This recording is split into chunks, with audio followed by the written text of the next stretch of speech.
pemirsa bakal melakukan shadowing dan mengusir kapal Cina. Coast Guard, China Coast Guard. 5402, this is Indonesian Coast Guard. Kilo November Tanjung Datuk. 301.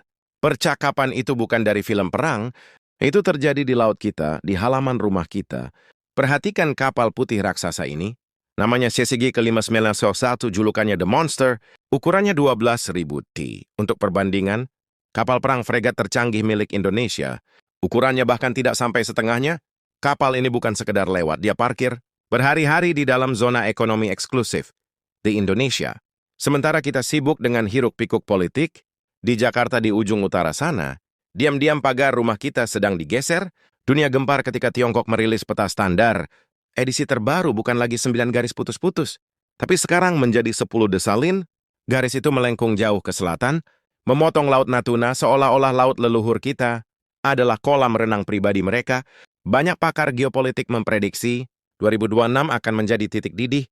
Saat mata dunia tertuju ke Timur Tengah dan Eropa, naga dari utara ini mungkin akan melakukan langkah terakhirnya untuk mengunci Laut Cina Selatan selamanya. Apakah Natuna akan hilang dari peta Indonesia? Dan kenapa? Pemerintah kita seolah hati-hati sekali merespons ini. Siapkan kopi kalian, kita akan bedah skenario mengerikan ini sampai ke akarnya untuk memahami musuh. Kita harus paham cara mainnya. Tiongkok tidak menggunakan angkatan laut untuk mencaplok wilayah. Itu cara kuno yang memicu perang dunia. Mereka menggunakan strategi Grayson Operation atau operasi zona abu-abu.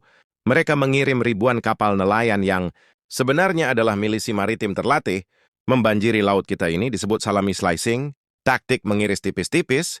Hari ini mereka kirim 1 kapal, kita diam besok 5 kapal, kita diam bulan depan 100 kapal. Saat kita sadar, laut itu sudah penuh. Jika TNI AL menembak kapal nelayan itu, Tiongkok akan berteriak ke dunia internasional, lihat tentara Indonesia membantai nelayan sipil, mereka memutarbalikkan fakta, playing victim. Tapi jika kita diamkan, bersaat kami yang membangun poster depan, lihat apa yang terjadi di Kepulauan Spratly. Dulu cuma karang kosong, sekarang jadi pangkalan militer, lengkap dengan landasan pacu, jet tempur dan radar rudal. Jarak pangkalan ini ke Natuna cuma selemparan batu bagi jet tempur supersonik. Inilah yang membuat para jenderal di Jakarta tidak bisa tidur nyenyak. Fakta pahitnya kita tersandera. Tiongkok adalah mitra dagang terbesar Indonesia, investor terbesar di hilirisasi nikel, kreditur infrastruktur strategis. Bayangkan skenario ini, pagi hari TNI menembak kapal Coast Guard China, sore harinya, Beijing bisa menyetop impor batu bara dan sawit dari Indonesia, menarik ribuan tenaga ahli dari proyek smelter, dan menekan rupiah sampai hancur. Kita bisa menang di laut selama 1 jam, tapi kita akan bangkrut di darat selama 10 tahun. Itulah kenapa strategi Indonesia adalah diplomasi sunyi. Di depan kamera kita bersahabat, tapi di belakang layar kita memperkuat pertahanan pemerintah. Kita sedang bermain akrobat di atas tali tipis. Salah langkah sedikit kita jatuh ke jurang resesi atau jurang perang. Kalau kalian ingin tahu masa depan Natuna, jika kita lihatlah tetangga kita Filipina, mereka berhadapan langsung dengan Tiongkok di Beting, Scarborough dan Second Thomas Show. Kondisinya mengerikan. Kapal logistik Filipina ditembak water cannon, bertekanan tinggi sampai kacanya pecah, dan tentaranya terluka. Kapal mereka ditabrak sengaja. Bedanya Filipina memilih jalan keras. Mereka merangkul Amerika Serikat, membuka pangkalan militer untuk Asnawi. Hasilnya laut mereka jadi medan tempur, proksi antara Washington dan Beijing. Apakah Indonesia mau seperti itu? Menjadi pion Amerika untuk melawan Cina? Doktrin kita bebas aktif. Kita tidak mau jadi kacung Amerika, tapi juga tidak mau diinjak Tiongkok. Tapi masalahnya, sikap netral ini sering dianggap lemah. Alih Tiongkok, mereka berpikir, Indonesia nggak bakal berani macam-macam, mereka butuh duit kita. Di 2026, ujian netralitas ini akan mencapai puncaknya. Apa sih yang sebenarnya mereka cari? Ikan-ikan memang banyak, tapi harta sesungguhnya ada di dasar laut. Energi Blok Tuna dan Blok Isna, Tuna menyimpan cadangan gas alam raksasa. Ini adalah baterai masa depan Indonesia. Tiongkok sebagai pabrik dunia haus energi, mereka mengklaim wilayah ini bukan karena sejarah tapi karena resource hunger, kelaparan sumber daya. Tahun lalu kapal Coast Guard Cina mondar-mandir, mengintimidasi proyek pengeboran Harbor Energy di Natuna. Pesannya jelas, jangan ambil gas di sini tanpa izin kami. Ini adalah pelanggaran kedaulatan yang nyata. MEA mendikte apa yang boleh dan tidak boleh kita lapustain di tanah air kita sendiri. Mari kita bicara jujur head to head. Kekuatan militer kita kalah jauh. Tiongkok punya 3 kapal induk, ratusan kapal perusak dan kapal selam nuklir. Tetapi dalam perang pertahanan kita punya keuntungan. Geografis kita adalah tuan rumah strategi TNI.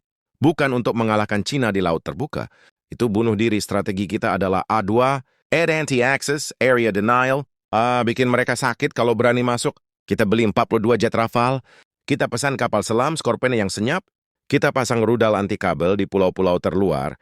Natuna tujuannya satu, memberi sinyal bahwa biaya untuk menyerang Indonesia itu sangat mahal.